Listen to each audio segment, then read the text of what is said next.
TWSN Patreon page.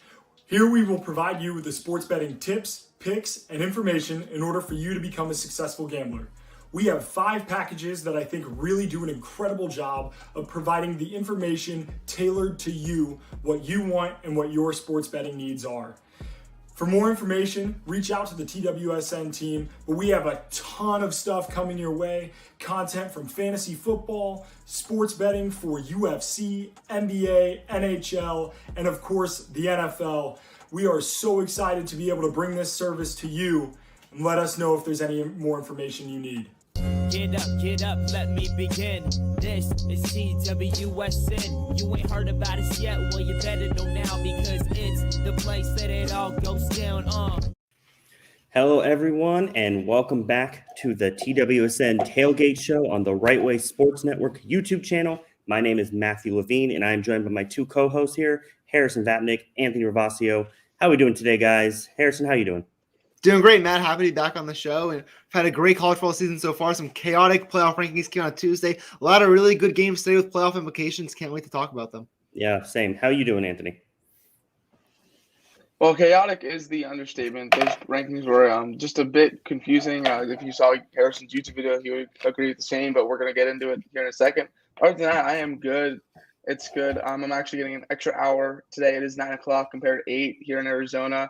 Since we do not participate in daylight savings time, so I got the extra hour of sleep and I got up to my notes and I'm ready. I feel more awake than ever. All right, well then we expect every pick you make today to be right. Then I'm jealous. You have an extra hour on us, so I mean, so Harrison, we're gonna call him out next week when he's wrong about something. Yeah. So, but before we dive into our topics, everyone, take a quick second, hit that subscribe button. We have a lot of great videos coming out. We have daily shows. And don't forget about our betting Patreon. These guys put up college football picks. We have basketball. We got football. We got everything. We're here to help make you money. So please check that out and join. But guys, let's get into this. We have a lot to talk about. Loaded show here. So as always on the TWSN Tailgate, we like to do something called the Saturday Statement. Something we want to see, something we want to focus on, call out. So I'm going to go to Anthony first here because I usually go to Harrison, but I'm going to switch it up. So Anthony, what is your Saturday statement for this weekend? Well, as we talked about this before the show, as we usually do, we kind of like hint at what our Saturday statements are going to be. I actually was still deciding between 2 games. I was going to go with either Ole Miss or I was going to go with Oklahoma, and I'm going to actually go with Oklahoma here against Baylor. It's the second game that we're going to talk about today. I feel like they have a huge opportunity coming off of a bye to prove to these questionable CFP voters and rankers that they are better than their eighth best ranking that they gave them. I think that they go out to Waco, and I think they need to prove that they are undefeated for a reason. That they're the Oklahoma of past. That Caleb Williams can get it done. And against the Baylor defense, that's been pretty good. The Baylor team has been pretty good, but definitely surprised. So that is my Saturday statement. I need to see the Sooners prove to the world they are undefeated and that they are legit. All right, yeah. Let's go over to you, Harrison. What is your Saturday statement? Yeah, so for my Saturday statement, kind of going towards someone I've called out this season, and I think they have a huge game today and definitely a trap. I'm calling out Ryan Day, Ohio State Buckeyes Saturday statement. Don't fall into the same trap that Iowa and Michigan State fell in. I know that there were kind of different circumstances. Iowa was a big favorite against Purdue at home. I think they were a 16.5-point favorite when that line closed.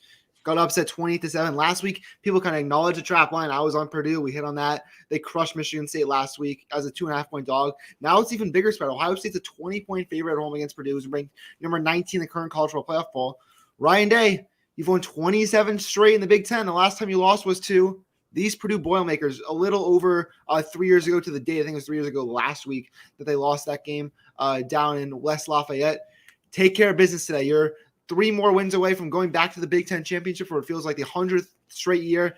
Go get it done today. Don't fall in the same trap that Curtin Ferentz fell to in Iowa and that Mel Tucker fell to at Michigan State. Do not overlook these Purdue Boilermakers. Do not overlook Aiden O'Connell. Don't overlook David Bell and that strong offensive line. Do not look past Purdue. Get the job done today. Keep it rolling as they're trying to get back to the college football playoff. I love it. I love it. So we joked here before the show. Raise your hand if you have Jim Harbaugh on your Saturday statement, because it seems like every week one of us has Jim Harbaugh, and it's never been me so far, I don't believe. But today to the club. Today I'm going with Jim Harbaugh. I'm focusing on Jim Harbaugh on the Michigan Wolverines here. The committee gave you a break. We're going to talk about this, but they give you a break in this new rankings here. Make the most of it, Jim. Go out, beat Penn State. I know it's a road game. I believe he's 3-3 against Penn State in his career. Go show you can beat a Big Ten rival, and that blown lead you had against the Spartans a couple weeks ago was a fluke. I know Harrison was huge on the Wolverines that day, but obviously they lost. This could put you into a driver's seat position for this Big Ten, because then you have an easier game next week, and then you play Ohio State at home. So go out, handle your business today, get ready for Maryland next week, and just make sure show the playoff committee that what they did was right. We'll dive into that, but they obviously put you there for a reason. So go out, don't let this game get out of your reach here. Don't lose 2 games here. Go out, show that this is Michigan Wolverines football, and actually win a big game for once in your Michigan coaching career. But guys, before we go into the new rankings, I just want to quickly recap that Auburn and Texas A&M game we saw last week, because that was our game of the day last week. And, that had some implications here. It was a very hard-hitting, defensive-type game. 20-3 was the final score. I mean, Bo Nix's road troubles came again. And they're back. Yeah, they're back. And it was unfortunate because I picked A&M, but I really wanted to see if Auburn could do this. But what were your takeaways from there? Let's go with you, Harrison. Yeah, my takeaways was that Road Bo Nix was back to being Road Bo Nix. He was 20 of 41, just 153 yards, no touchdowns, 1 pick, a QBR of 26.2. It's, what we saw last year with Bo Nix. Well, he improved on this year's. He played better on the road, but bigger story, Texas A&M's defense just dominated their front. Tank Bigsby, one of the best running backs in all of the SEC, just 15 carries for 69 rushing yards, just 4.5 yards per carry. They didn't let Bo Nix throw on them. Texas A&M kind of pressed inside. They were not going to let Texas A&M beat them on, in between the boundaries, I should say. Zach Calzada, game manager for Texas A&M, 15 of 29, 192 yards, no touchdowns, no picks. But what we talked about all year about Texas A&M, we were waiting for the running back duo to finally break out. 112 for Spiller, 98 for Devin Akane. They didn't score touchdowns, but that's over 200 yards on the ground combined. That is the recipe for Texas A&M. They are not out of it yet in the SEC West. If Auburn beats Bama in the SEC Championship, and Texas A&M driver's seat to make it to Atlanta. They're playing the best football. They've won 4 in a row. We'll talk about them for a game of the week with Ole Miss, but they dominated defensively. Auburn couldn't establish a run game. Bo Nix wasn't great, and that was the difference. Yeah, no, it was definitely one of those games where you hope Bo Nix would come out, and I'm surprised they didn't turn to TJ Finley to maybe provide some spark on that Auburn offense. But before I hand it over to you, Anthony, can we just talk about how the toughness of Calzada? That dude has been getting hit, and he just shown time after time he could lead this team. And they lost to Mississippi State a little bit back, and he's just bounced back, and he's done everything he can to have this team in contention. But I was really impressed with him. But Anthony, what were your takeaways from that game? Yeah, that was it. That was just it, Matt. My takeaway was Zach Calzada. Even though he went 15 for 29, only had 192 yards, he is one of the main reasons why the Aggies won. I mean, he came back when I don't know if you guys saw him, but he could even lift up his arm as he was trying to get the play going before they had to call a timeout because of his arm. But he went out, he got it fixed, they popped his shoulder back in, and he came back in and won the game for the Aggies. I mean, it was a good defensive stand for Texas A&M for sure, only allowing 3 points. But I would definitely supplement that more to Bo Nix and his struggles than the Aggies doing anything spectacular. Even the fumble was on Bo Nix. It was nothing that besides the Aggies getting pressure, it was nothing that the Aggies did to force fumble and score the touchdown. And, I mean, it was a 3-3, 6-3 game going into the third or fourth quarter. So I think it was definitely Calzada had a good amount to do with it. He took care of the ball for the most part. I just think that Calzada has taken the steps after losing after they lost their first 2 games to Mississippi State and Arkansas, which now honestly don't look like bad losses. At the time it did, but A&M is starting to look really good. And if Calzada could be this complement to the running game, they could go pretty far. Yeah, I mean, Texas A&M is like Harris talked about. They're in somewhat of a driver's position here in the SEC. But guys, we need to talk about these rankings because the committee, they made some questionable decisions after showing us head-to-head actually meant something in the first initial rankings. This week, they put Michigan over Michigan State. And, I think we can all agree that was a mistake. Did the committee forget that they played 3 weeks ago, and Michigan State beat them? But Harrison, I know you're fired up over here. I see you smirking. What were your initial takeaways from this second ranking? Well, if you want to see my actual initial takeaways immediately after the rankings, go to the TWSN YouTube channel. I have a 10-minute video breaking down the latest playoff rankings, including spending a lot of time on Michigan State. And I talked about how, I know I'm young and, all that, and I do these shows, but I am indeed old enough, even though it might be a controversial take, I'm old enough to remember Michigan State beating Michigan. But I've actually thought about it a little bit. I think I figured it out why the committee put Michigan ahead of Michigan State. It took a lot of thought, kind of had to go back and look through some, film and some tape. I realized that the TWSN or the College Football Playoff Committee was watching TWSN Tailgate. They saw me put on the Michigan shirt and they assumed they won the game. Yeah. They didn't watch the actual game. They just watched me and my prediction and, ripping up the jacket and having the Michigan shirt underneath. They saw that and they're like, oh yeah, Michigan won the game. No need even to watch. I think that was what they did. But in all seriousness, it makes no sense whatsoever. Michigan State beat them head-to-head. If we're still counting head-to-head, then why is Ohio State behind Oregon? Because who's been better since that game? Ohio State, I think, has been significantly better since Oregon. It's not consistent from basically 3-4 to 6-7. The committee, I said also that if they put Michigan State ahead of Michigan next week, it's basically them admitting they were wrong, considering Michigan plays a better team than Penn State this week, who's 6-3, and Michigan State is playing 5-4 Maryland. It's a decision that doesn't make much sense. I said it last week. I'll say it on what I said on the. I said like 5 times there. I'll say what I said on the video. Michigan and Michigan State both have one win in the top 25. They also both have one loss in the top 25. Michigan State has the head-to-head against them. They have the advantage. They have the better win. I know they have the worst loss, but head-to-head trumps everything. It makes no sense whatsoever. But Michigan State still has time. I don't want to overreact to these rankings, but I feel like we are overreacting to them. Michigan State still has time to bounce back from it. They just need to take care of business today against Maryland, go to Ohio State next week and win. And, they're going to go to the Big Ten Championship. No need to overreact. Just continue to play their football. It doesn't change much. Yeah, I mean, but the good news for both these teams is we're going to see who's obviously better because they both still have to play Ohio State. Yeah. All three of those teams are going to be in this mix over the next few weeks. We're going to see who comes out on top, and it's going to be fun to watch. Anthony, what were your initial reactions to this ranking?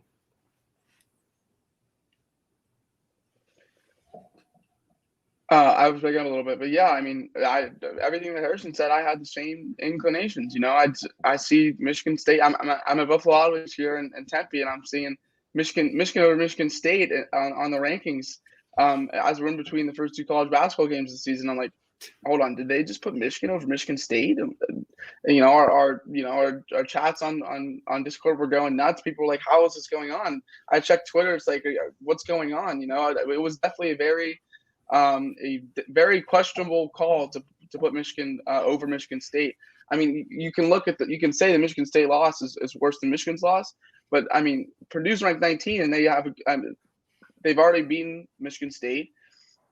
They already have another really good win. So yeah, I don't understand it either. No one understands it. And if head-to-head doesn't matter, then you certainly can put Ohio State over Oregon. Maybe not because of how big the score was, but I don't know. It's definitely confusing as well. Harrison took all the words out of my mouth, and it's just something to look forward or to watch as we go on the rest of the year and see how they treat Michigan State and Oregon and Ohio State, because that's going to be the storyline for every college football ranking on every Tuesday until the end of the year. Yeah, I mean, I think what the committee did is they basically were like, you can't lose to an unranked team. I know Purdue is obviously now ranked, but you can't lose to an unranked team. It doesn't matter what happens. And I think they consider the loss to Michigan State a good loss, I guess. But it was just very questionable. But then what's Oregon's loss to Stanford? Yeah, that's where Stanford's it comes bad. In. They got boys by Stanford's the 10th best team in the Pac-12. It's just not consistent. Yeah, it's not consistent whatsoever, and it's very interesting because, like you said, Harrison, we're going to see next week after these games, where they kind of go, and it's like, do they admit they were wrong? But as you mentioned, I mean, there's no reason to overreact, but it is fun to overreact. But Harrison, you have something else to it's say all here? fun sport. Two things to add to that. I'm going to give you a little scenario. What if Michigan State and Michigan both beat Ohio State? Are they both going to get in? I think it depends on what the other teams do because Oregon still has to go to Utah. Well, so yeah, but if Michigan State wins the Big Ten, but they're still behind, if they keep Michigan ahead of them, like at what point does Michigan State jump Michigan if they win the conference? And then does Michigan kind of sneak in as the 4 seed? So that's a huge factor to watch out for. And one more thing with head-to-head. You already Auburn played Penn State. Those two teams have the same record right now. Auburn is 17. Penn State is unranked. Yeah, it's nuts. Yeah, the committee. It makes no sense, these rankings. I don't know. I mean, Oklahoma didn't move, so I mean, Oklahoma fans can't say anything. Notre Dame moved up. Oklahoma State moved up. Cincinnati. Let's talk about Cincinnati for a second because Harrison, you've been on off the Cincinnati team for a while, and you know they finally won a game by more than a touchdown last night. It still wasn't the most. Congratulations! You beat 2-7 South Florida. Yeah, I mean it wasn't the most impressive showing, but they finally put some style points on, maybe like 1 or something. But like, what did you think about them being moved up to 5? Because I think that was the committee basically saying, "Here's your chance." You know, all these teams ahead of you still have a tougher schedule. One of them might lose. Just went out and we might put you in. Because why would they move them up at that point? Well, what were your guys' takeaway from this? Harrison, you look like you just want to go off on Cincinnati. Like, I feel like it's like a weekly tradition. I have to go off on Cincinnati in the show. What did they do to move up a spot? They needed a red zone stop against Tulsa, and then they needed Desmond Ridder, who was this Heisman Trophy candidate quarterback, who fumbled the ball basically on a kneel. Tulsa got the ball back at their own 4-yard line and was incapable of scoring a touchdown with some of the worst red zone play calling I've ever seen in my life. I think I could have, called better red zone play calling at that point for whatever Tulsa tried doing at that point. They needed a goal line stand to be 2 or 3 wins. No disrespect to Tulsa or anything, but they're not Alabama. Cincinnati needed dear life. They had a short week. They played fine last night against South Florida. South Florida also has 2 wins this year. So they didn't move. They didn't deserve anything to move up a spot last night or in last week's rankings. I had them number 7 or number 8 in my top 10. They just don't impress me from week to week. I don't sit down and watch the game like that's a top 5 team in the country. No, they're a group of 5 team. But I hope Cincinnati fans really celebrate that win last night. I hope they just partied out, storm the streets of Cincinnati because it's the end of their undefeated season. Because next week they lose at home to SMU. The dream ends for them. They lose at home. They get embarrassed by Tanner Mordecai and the SMU Mustangs. So enjoy it, Cincinnati fans. Your last week of being undefeated because it ends next week. The dream ends. And you're not even going to go to the year 6 game. Houston will. Yeah, I mean, I'm kind of with you, Harrison. Like, I don't understand how they moved up a spot either because they have not been impressive. Like, take away like the name Cincinnati here and what where they were initially ranked. If you look at the body of work they've had over just the last month or so, it's been very unimpressive. And are they really a top 5 team? Because Michigan's been better. Michigan State's been better. I'd argue the team that they beat in Notre Dame has been better. And Houston has been better. Yeah, like and it's like I understand where they're ranked, but why do they continue to just get I don't know. It's very interesting the way they play because in the beginning of the season they were blowing teams out and they'd go on like this 21-0, 28-0 run. And it's like the last month or so, it's like they just decided, okay, we just need to win out. We don't need to actually like blow teams out. But it's like you're not a team in a Power 5 conference that can just keep winning. You have to show the committee something. Well, 2 things to add to that before we get to Ravasio. Because when they beat Notre Dame on the road, they acted like they won the national championship. And they thought at that point, we won it. We're going to go undefeated the rest of the way to play our cupcake American schedule. We have it. And they've been sleepwalking since. They thought when they went to South Bend in early October and they won that game that they won the national championship. And it is far from the case. They are still a group of 5 team. They are still the underdog who thinks they are this top dog program with Ohio State and Clemson before this year, and Oklahoma and Georgia and Alabama and all those groups, which they are not. They are Cincinnati. They are this team that had a good year last year and has been fine this year outside of, their win against Notre Dame. And I think Houston has been the best team in the conference. And I strongly dislike that the committee dislikes Cincinnati just as much as I do because they refuse to rank Houston, who is 8-1. They have a better resume, arguably, than the first 8 teams above them in the top 25 rankings. Their first loss game of the year, their first game against Texas Tech, and they've been playing dominant football since. I think they're going to win that conference. When they play Cincinnati in the conference championship, I'm going to pick Houston. And it's absurd how Houston's not ranked at this point. I think they're a better team right now than Cincinnati. Yeah, I mean, I'll agree. I don't know how Houston is not ranked, but Anthony. That's my weekly Cincinnati rant. Catch me Tuesday for more. We all look forward to Harrison's weekly Cincinnati rants. But Anthony, anything you want to add on Cincinnati or anything with the rankings here? Yeah.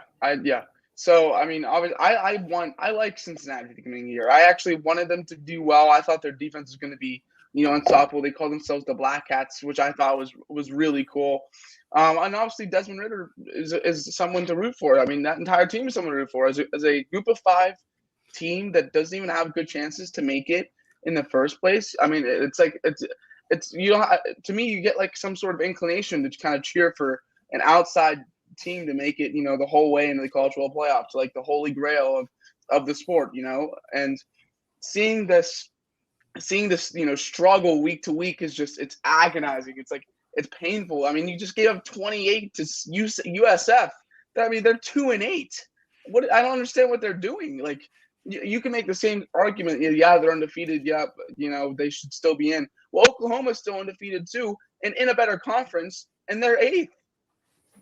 I mean, at some point, like, you got it's the voters in the college football playoff. Again, we're gonna go back to it. They're just so inconsistent. You put Cincinnati at 5 only because they were higher at the beginning of the year, and Oklahoma had their quarterback troubles. Cincinnati hasn't, but they've been struggling in a worse conference more than Oklahoma has. And if Oklahoma wins against Baylor today, that arguably gives them almost as good of a win, or at least next week starts pulling off good wins, as good of a win as Cincinnati has against Notre Dame. So at what point do you start putting Oklahoma, or start considering, hey, or start saying, look at this, this team's also undefeated. They're in a better conference. Is Cincinnati like not it anymore? That's what you've got to start asking. And to me, at Cincinnati needs to the last few weeks, they need to get a good win against SMU, a good big win against SMU. But at this point, we've been saying this for weeks, and I'm not sure it's going to happen anymore. Yeah, I mean, you make a good point there, Anthony, because I was wondering this too. We're getting into that point of the schedule where all these teams are playing each other essentially, and Cincinnati's not playing anyone really. And it's like you said, if Oklahoma beats Baylor, they have Oklahoma State coming up. Ohio State has Michigan. They have Michigan State. Like, do we keep Cincinnati here if Cincinnati continues to play like this? Because I don't think they should. I've been on the Cincinnati bandwagon. I wanted them to make it. But like you said, it's been very frustrating to watch them just every week just not look like a great team. Yeah. I wanted them to be good. I wanted them to make it. And now it's just like, I want them out. I think this is everyone feels showing we need an expanded playoff because No, I don't. I think we do. I think we need an expanded playoff because there are so many good. There are teams. Come on, yes, we do, Harrison. It would be so good for the sport. This is a story for a different day, but the anti-playoff is just. I'd rather go back to 2 than 8. I'll leave it. Really?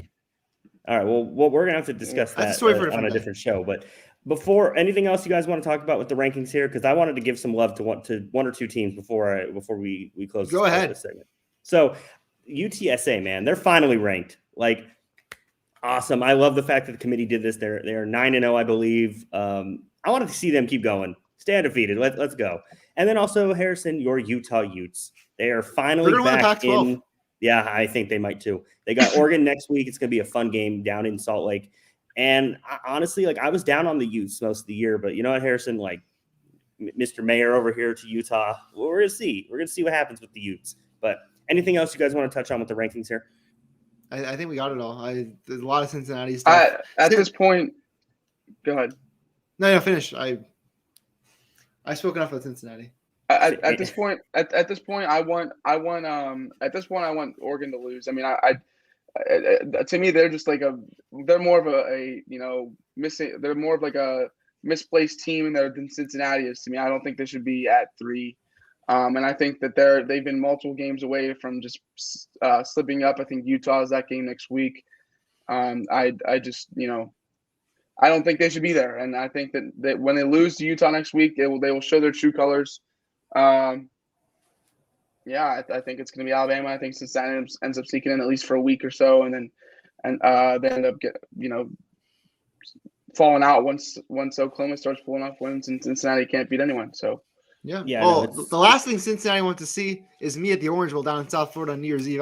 I will rip them apart that evening. That'll be a fun evening when Georgia beats them by 50. Yeah, Harrison, you're gonna have to film that one. But guys, let's move on to the games of today. We'll recap next week's rankings. We'll have a lot more to talk about. We have Texas A&M going up against Ole Miss in what should be a really fun SEC matchup. After A&M lost to Mississippi State, who really thought that the Aggies would be here? Because that was not the greatest loss at the time. They do need to win out and have Alabama lose, and then they'd be playing in the SEC title game against Georgia. And, A&M's defense has been carrying them. Toughness of this Aggies team has really been showing all year long. But they are getting a new test in this Ole Miss team with Matt Corral, who can just flat out throw the ball. They have a prolific offense, and he could possibly cause some trouble for this A&M defense. I think the key is going to be getting into a rhythm for A&M, because this is only the third game of the season that they played outside of the state of Texas, because they played Arkansas in Arlington. Yeah. Other than that, they've had all home games essentially. But where are you guys going with this game? What are your thoughts? Let's start with you, Anthony. So I mean, it's basically a stout defense versus an incredible offense. I think, I actually think it's going to be a relatively high scoring game. I think when you have a good defense against an incredible offense, usually the defense kind of shows out. I actually think it's going to be the offense. Both running games are really good. I think that the key is how effective Ole Miss could be against A&M's ground game. Obviously, their defenses are really good, but the Rebels are allowing 6.1 yards per play, 33 points a game. So it's a favorite matchup for the Aggies. Again, it comes down to Zach Calzada, and if he could, take care of the ball. The run games, I think, for both teams are going to be good. Henry Parrish, Snoop Connor, and Jaron Ely are going to be big for Ole Miss today. I think that it comes down to the wire. Honestly, I think it's going to be high scoring, but I think the Aggies end up taking care of it. And to me, this is rough, because I mean, you all remember at the beginning of the year, I thought Ole Miss was a very underrated team to keep an eye on. And as much as I want my beginning of season prediction to be correct about Ole Miss, and as much as I wanted to see them do well, I think that the Aggies are on a roll and they take care of it here today. Yeah, it's definitely going to be a good game. I'm very curious to see how A&M does outside of the friendly confines of College Station. But Harrison, where are you going with this game? Yeah, you look at the stats of these two quarterbacks, and you wouldn't think that Texas A&M is the underdog, or you wouldn't think that Ole Miss is an underdog. Zach Calzada has 1,556 yards, 12 touchdowns, 7 picks. Corral, 2,526 yards, 16 touchdowns, 2 picks. Somehow Ole Miss is the underdog, and it's because of those running back duo of Texas A&M. Isaiah Spiller has 873 yards. Devin Akane has 706, 12 combined touchdowns. They run for almost 200 yards per game as a team. But I think the difference is different than what Anthony said. I think it comes down to defense. Texas A&M has the second best scoring defense in all the FBS, just under 15 points per game. Rebels averaging 37 points per game offensively, but defensively, bottom half of college football, 27 points per game allowed in the season so far. Aggies won 4 in a row after that Mississippi State loss you talked about, including beating Bama and Auburn, who are two teams that Ole Miss lost to. They're 9-3 in their last 12 against Ole Miss. 6.1 yards per play that Ole Miss is giving up. It's one of the most in the SEC. 33.4 points per game in the SEC. So I'm throwing a lot of numbers at you, but the Ole Miss defense just doesn't add up. I think that Texas A&M is going to take advantage of the chances they get. Ole Miss offensively last 4 weeks, 27 and 20 points. I think it comes down to Texas A&M being able to get stops and Ole Miss not. We'll see what kind of decisions that Lane Kiffin makes. We saw what he did in the Bama game. We went for a lot of 4th downs and controversial decisions. I would expect him to do something similar tonight. I'm taking the Aggies, more defensive than you'd expect, but I think they get stops on Matt Corral. Aggies put themselves in a position where they can still win the SEC West. I'm taking them 27-24. You literally took my exact score prediction, Harrison. Smart. All right. Great minds think alike here on the TWSN Tailgate, guys.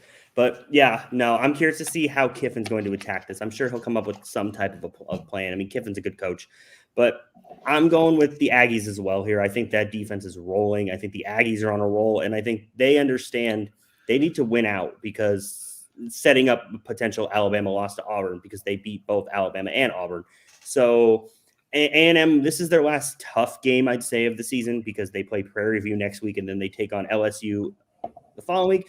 Granted, we don't know which LSU team is going to show up, but I mean, I think the Aggies can probably beat LSU. So we're going 3 for 3 for A&M, which means Ole Miss is definitely going to win the game. So we're all going to look stupid next week, but that's okay. Do we have records on the year? I'm pretty sure I'm like 6 or 7-4. Yeah, Harrison, I think you and I are tied, and Anthony's like a game or 2 behind us.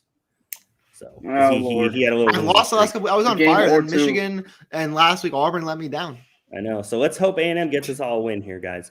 But we have another really big game to talk about. We have Oklahoma going down to Waco to take on Baylor. Despite the loss last week to TCU, Baylor's looked pretty impressive this season. I mean, they came kind of out of nowhere, and Dave Aranda's got that team playing. And they have a huge home game. I believe they're undefeated at home this season. Yep. And Oklahoma has won the last 7 games in this matchup. So the trends point to the Sooners here, but these are not the same Baylor Bears of the last few years.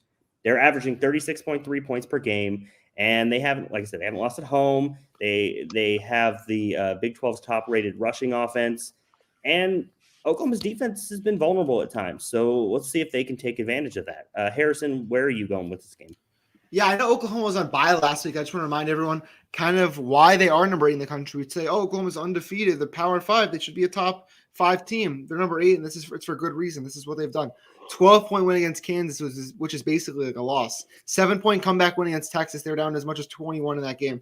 6-point win versus Kansas State. 3-point win against West Virginia on a last-second field goal. 7-point win against Nebraska. 5-point win against Tulane. It has been very ugly wins for them. Offensively, 43 points per game. It's the 5th most in college football.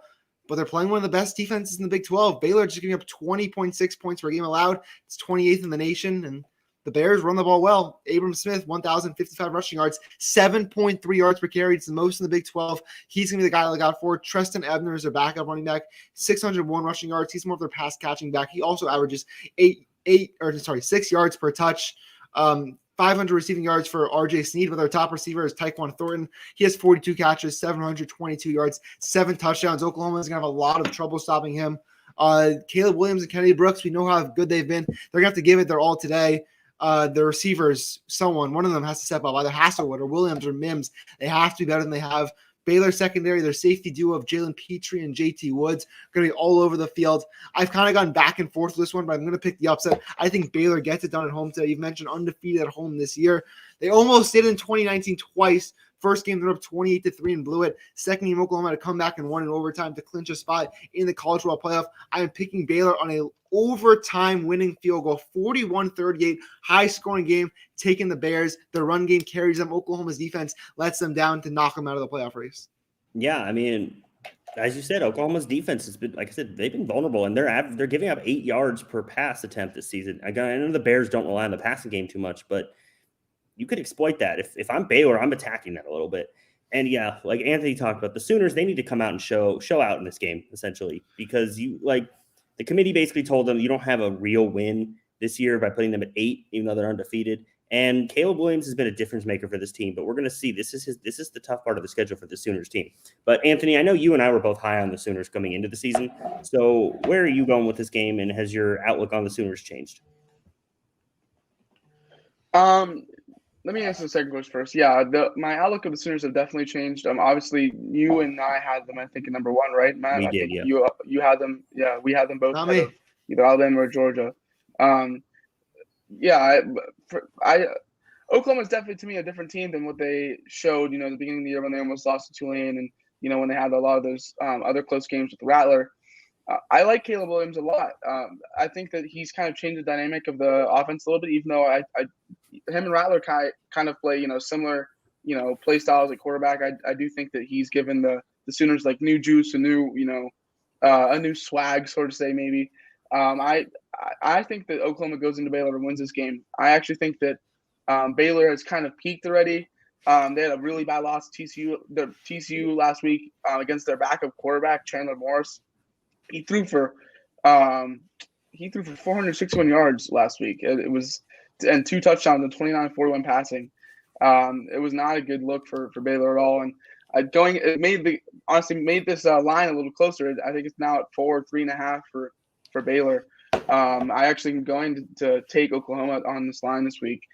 I think that Caleb Williams finds his stride after a bye week. I think that Lincoln Riley gets his team together, and for the home stretch, it kind of says like, okay, this is it. This is your time to prove to the college football playoff rankings that you are legit and that you deserve to be in the top 4 and that you are undefeated for a reason. And I think this is the game that starts that streak. And I think they rattle off a good amount of wins. I'm sure you guys saw this coming from me after what I've been saying the whole day today. I think they rattle off a few good wins, and make it to the Big 12 championship and pull out the win as well. But I think it starts with today's game against Baylor. And even though the OU defense has not been healthy all year, and the Bears have kind of leaned on the run more, I think that Oklahoma pulls it out today and in Waco, and starts a good flurry of wins here to get them back into the conversation. Yeah, no, it's definitely going to be interesting. Oklahoma's been very inconsistent. I've been on the record that after putting them number one, I was kind of a little down on this team, but they found ways to win, and I'm kind of with you, Anthony. I'm going with the Sooners here. I think they're going to beat Baylor. But Harrison, I have a question for you since you are taking Baylor. If Baylor beats Oklahoma and wins out, right? Does Baylor still have a chance in the playoff, in your opinion? No. Or because two lost Big 12 champions again. That loss to TCU. That's what I thought. Oklahoma State is their other loss, correct? Yeah, that's probably 9 points to them. It's congratulations. They're going to go to the Sugar Bowl and play a good SEC team. It's a great year for Baylor. But no, last week knocked them out. Yeah, I mean, I was really hoping they would have beaten TCU because it would have been fun to really see these teams just keep going and going. Mm-hmm. But so Anthony and I got Oklahoma. Harrison's got Baylor. Just like last week when I had Purdue in the upset, and you both took Michigan State. It feels very similar to that. It does. I mean, we'll see. We'll see. It's going to be a good game. I did have A&M though, and you did have Auburn. Yeah, that's true, Harrison. Me and Anthony had A&M. So it's hit or miss for us each week, guys, as any predictions are. But we have let's go talk about Jim Harbaugh for a minute, guys. Oh boy. Harrison's favorite subject. But we have Michigan taking on Penn State. As we talked about, somehow Michigan moved up in these rankings, and they're going to need to exercise some demons in this game and keep their playoff hopes alive. Because if they lose this game, Michigan's out. Like, in my opinion, they're done, and as they should be. Penn State's going to need Sean Clifford to be good in order to beat this Michigan defense. This has been really good, other than that Sparty game. So, Harrison, your favorite topic. Where are you going with this game? Yeah, I've kind of gone back and forth with this one. I know Michigan's the number 16 in the country right now. Penn State is unranked when they really shouldn't be. It doesn't make too much sense. Michigan's only a 2-point favorite. I'm actually going to surprise you. I'm going to pick Michigan. I have not been impressed for what Penn State's done since they had a stumbling performance against Illinois the week before. Iowa, Clifford got that game. And then they played Ohio State the week before. They didn't play bad in that game. They kind of hung around for most of it. Penn State has no run game whatsoever. That's the reason they lost these games. Noah Cain has just not been the back. They added some transfers also. None of them have worked out. So we're gonna find out next year how much they miss Sean Clifford though. We'll see that. People don't love Sean Clifford.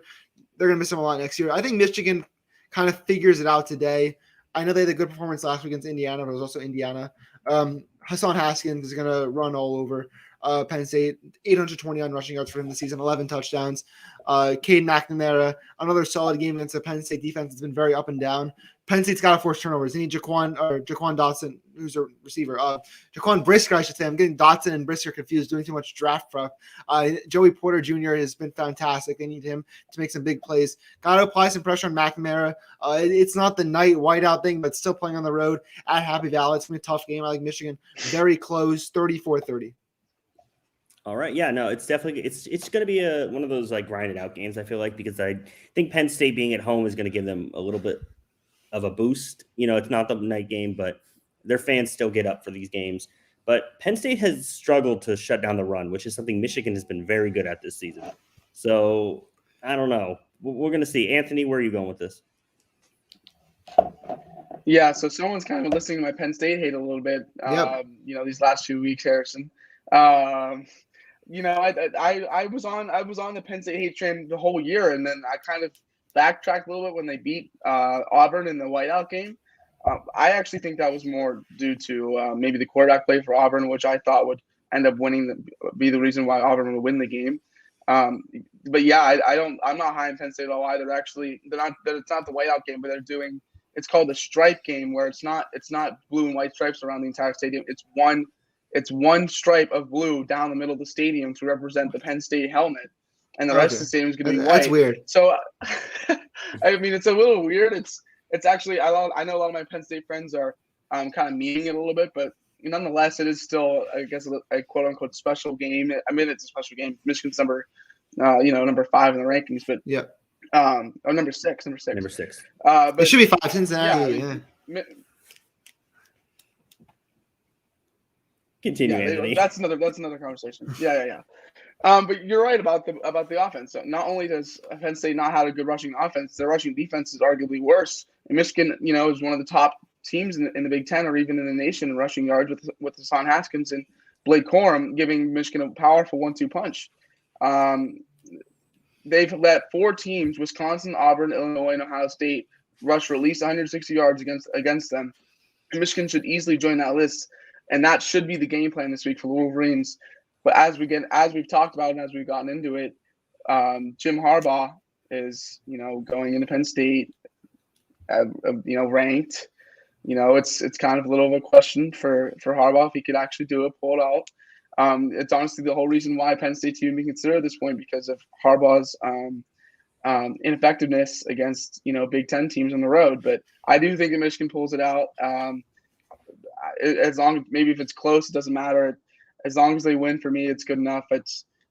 Harbaugh should pull this out, but it is a classic Harbaugh move to lose to an unranked Penn State and ruin their chances at anything good this season. So, yeah, I think Michigan pulls it out. I think it's going to be relatively close because of that. But, I'm going to take Michigan in Penn State. Yeah, so you're both going with Michigan, correct? Yeah.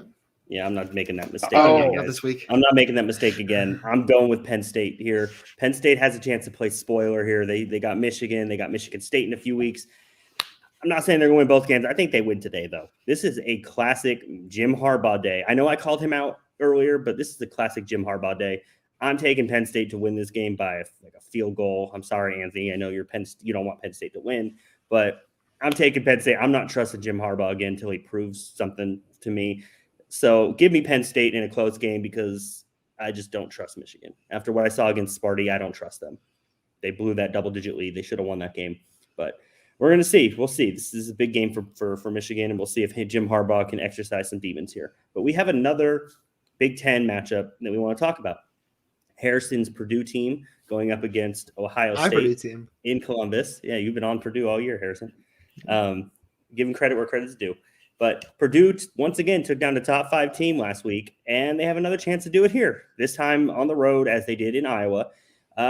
David Bell, man, that dude's been on a tear. So good. So, he is just breaking out and showing that he is one of the top receivers in college football. And they're going to need him to go off again, basically, if they will have any chance of beating this high offense Buckeye team. While they beat Iowa, they beat Michigan State, they have not played a team that throws the ball like Ohio State because neither one of those teams do that. So we'll see if the Boilermakers can actually do this. Harrison, where are you going with this game? Because I know you were on Purdue last week. So are you picking the upset again, or are you going with the Buckeyes? Yeah, so I picked that Purdue upset last week. Credit to myself. Just kind of want to break down this matchup a little first before my prediction. This is their first game, as I mentioned, since 2018. Purdue coming off their massive upset against Michigan State. And what they did in that game, which kind of spotted out to me, was they exposed Michigan State secondary. And the question is, can they do the same against Ohio State, whose secondary has been very up and down? We saw Penn State move the ball well against them. We know what Oregon did back in week 2. Even there's some of the matchups in between Minnesota in week 1. On the Nebraska game last week, Ohio State, their quarterbacks were able to find some holes in their secondary. They need O'Connell and Bell to combine for over 150 yards. Mentioned how good David Bell is, top 5 in receiving yards in the sport. Purdue has to control the clock and possession like they did last week. They have trouble running the ball. The difference is this Ohio State offense is not that Michigan State defense. They're explosive through the passing game. I think that if Purdue is able to find some kind of run game, they're going to have a chance to win it. But when Ohio State has the ball, they're going to have the air attack. It's something that Iowa didn't have. It's something that Michigan State didn't have. And the reason they couldn't get back in those games, I'm going to take Ohio State because of that passing game. They're going to throw it at will. That's going to be the concern. Going with the Buckeyes, a little more high scoring. I think Purdue will cover the 21 points. I'll go Ohio State 45-28. Buckeyes get a big win and move forward before their massive games against Michigan State and Michigan upcoming. Yeah, no, Ohio State's an offense that Purdue has never really seen so far, so we'll see. But Anthony, where are you going with this game? Are you going with the upset, or are you sticking with the Buckeyes? Well, before I get to that, I'll also give some context. The Buckeyes kind of struggled last week against Nebraska. That was one of the better bets of the week. I think their spread was -13, and they only won by 9. It was definitely underwhelming. Ohio State kind of seems a little ripe for an upset. They've pulled off 7 in a row after losing to Oregon at the beginning of the year. That was Stroud's first game. He's definitely come, a far way. since that game.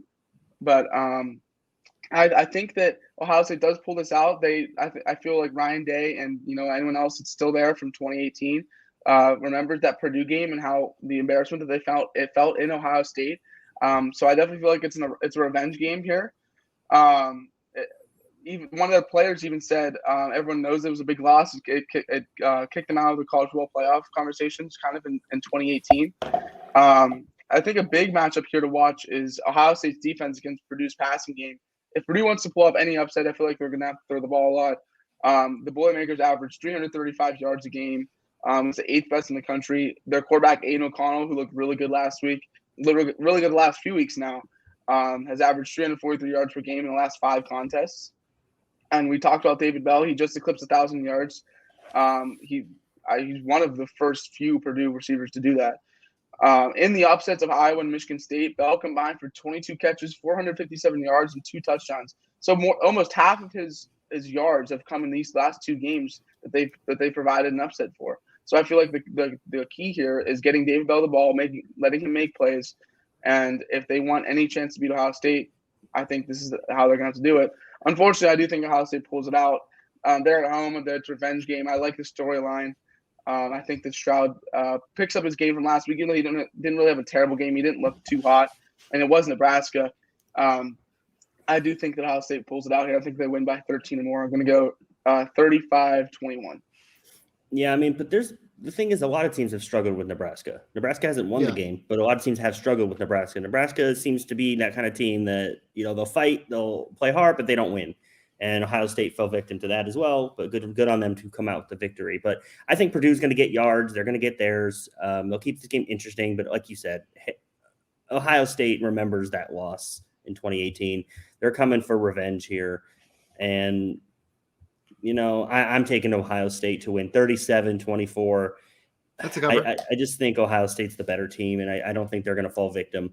But we have a couple more games we want to get to, so we're going to do some rapid-fire game predictions here, just so we make sure we get our predictions out.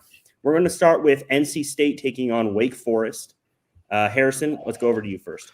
NC State an upset, high-scoring game. Wake Forest doesn't play much defense. I'll take the Wolfpack 47-44. All right, over to you, Anthony. I actually do not even know who's going to win this game yet. It's going to be high-scoring, just like any Wake Forest game. Leary looks really good. I think since Wake Forest is home, I'm going to give them the edge a little bit here. I think I'm going to go 51-48 Wake Forest, and the winner is obviously going to be playing Pitt in the ACC Championship. Yeah, I'm going to go with – yet. What was that? No, it was a joke. They haven't. I'm going to go with Harrison. I'm taking the upset with NC State, 41-33, 32, something like that. I'm taking NC State. I'm going with Harrison on this one. But, all right, next we got Georgia taking on Tennessee. Tennessee has a good offense, but can the Bulldog – will they upset the Bulldogs? Let's go over to you, Anthony. No, they won't. Actually, I think that obviously I've been saying that Alabama and Georgia are in their own echelon. I think the spread of 20 is – Vegas knows what they're doing, but I also don't think they know what they're doing. I think that Georgia blows out Tennessee, even though Tennessee's been on a tear. Georgia's just again a better team, a much better team. They've got as many 5-stars in their defense as the Pac-12 has in their entire conference. So I'm going to go Georgia with the spread here. All right, Harrison. Georgia minus 20 is my bet of the week. I'm a little afraid of Tennessee. I know they have a lot of up-tempo offense with Hendon Hooker. Josh Heupel might win SEC Coach of the Year. I don't think they score double digits today. Just 9 points there from Tennessee. Georgia covers, dominates well, 41-9.